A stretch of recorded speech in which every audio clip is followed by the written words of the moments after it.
दोस्तों आप लोगों को एक पॉइंट में बहुत ज्यादा कंफ्यूजन होती है कि भाई मौलिक अधिकार जो भारतीयों को दिए जाते हैं और जो भारतीय प्लस विदेशी दोनों लोगों को दिए जाते हैं उनमें डिफरेंस आपके सामने बिल्कुल आसानी से आपको इस वीडियो के माध्यम से समझाने का हम प्रयास करते हैं। सबसे पहले देखिए, जो ऐसे अधिकार जो कि केवल भारतीयों के लिए हैं उन पर अगर बात करें तो यहाँ पर भेदभाव में निषेध है, मतलब आप भारतीयों में किसी भी प्रकार का भेदभाव नहीं कर सकते। हाँ, फॉरेनर्स जो है अगर वो होता है तो वहां पर भेदभाव, थोड़ी बहुत भेदभाव की संभावना है, मतलब उसमें उसको हम लोगों ने मौलिक अधिकार में नहीं जोड़ा है। पहला पॉइंट आर्टिकल नंबर 15 ये केवल भारतीयों के लिए है। उसके बाद आर्टिकल नंबर 16 रोजगार प्राप्त करने के अवसर, भाई फॉरेनर्स को हम लोग अपने बराबर का रोजगार तो नहीं ही भारत में प्रदान कर सकते हैं, तो वो भी एक मौलिक अधिकार है हमारा। आर्टिकल नंबर 16 ये भी केवल भारतीयों को दिया जाता है।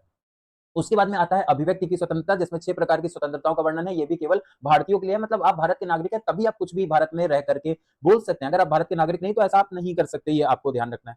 उसके बाद में आता है 29 और 30 नंबर अनुच्छेद जो कि है अल्पसंख्यकों के अधिकार। अब विदेशी आए हैं तो यहाँ पर अल्पसंख्यक हो जाएंगे। अब अल्पसंख्यक के अधिकार केवल भारतीय नागरिक को दिए जाएंगे, ना कि सभी लोगों को, ये आपको याद रखना है। तो कुल मिलाकर के article number 15, article number 16, article number 19, article number 29 और 30 ये सारे के सारे जितने भी हैं ये भारतीय नागरिकों के लिए दिए जाने वाले अधिकार हैं। अब इसी का काउंटर पार्ट आता है जो फॉरेनर्स और भारतीय दोनों को दिए जाते हैं। इसमें आर्टिकल नंबर 14 है जिसमें शासन, विधि के शासन की बात होती है। भाई कानून जो है वो सबके लिए बराबर होना चाहिए, ऐसी बात करता है। उसके बाद आर्टिकल नंबर 20 आ जाता है जो कि दोष सिद्धि या दंड के मामलों में रक्षा का अधिकार प्रदान करने के लिए जाना जाता है। आर्टिकल नंबर 21 है भाई जीवन जीने का अधिकार हम लोग भारतीयों को भी देते हैं और हमारे यहाँ आए हुए मेहमानों को भी देते हैं, विदेशियों का भी देते हैं। उसके बाद आर्टिकल नंबर 22 है, जैसे मान लीजिए अरेस्ट और डिटेंशन के केस में वो भी अधिकार जो भारतीयों को मिल रहे हैं वो विदेशियों को भी मिलते हैं। इसके अलावा एक और है धर्म की स्वतंत्रता, आर्टिकल नंबर 25 बिल्कुल ध्यान रखेंगे, धर्म की स्वतंत्रता हम यहाँ पर अपने भारतीयों को भी और विदेशियों को भी उनके भी धर्म का हम लोग सम्मान करते हुए रहते हैं, ये आपको याद रखना है। तो ये ऐसे अधिकार article number 14, article number 20, article number 21, article number 22 और 25 ये सारे ऐसे हैं जो कि भारतीयों और विदेशियों दोनों को दिए जाते हैं।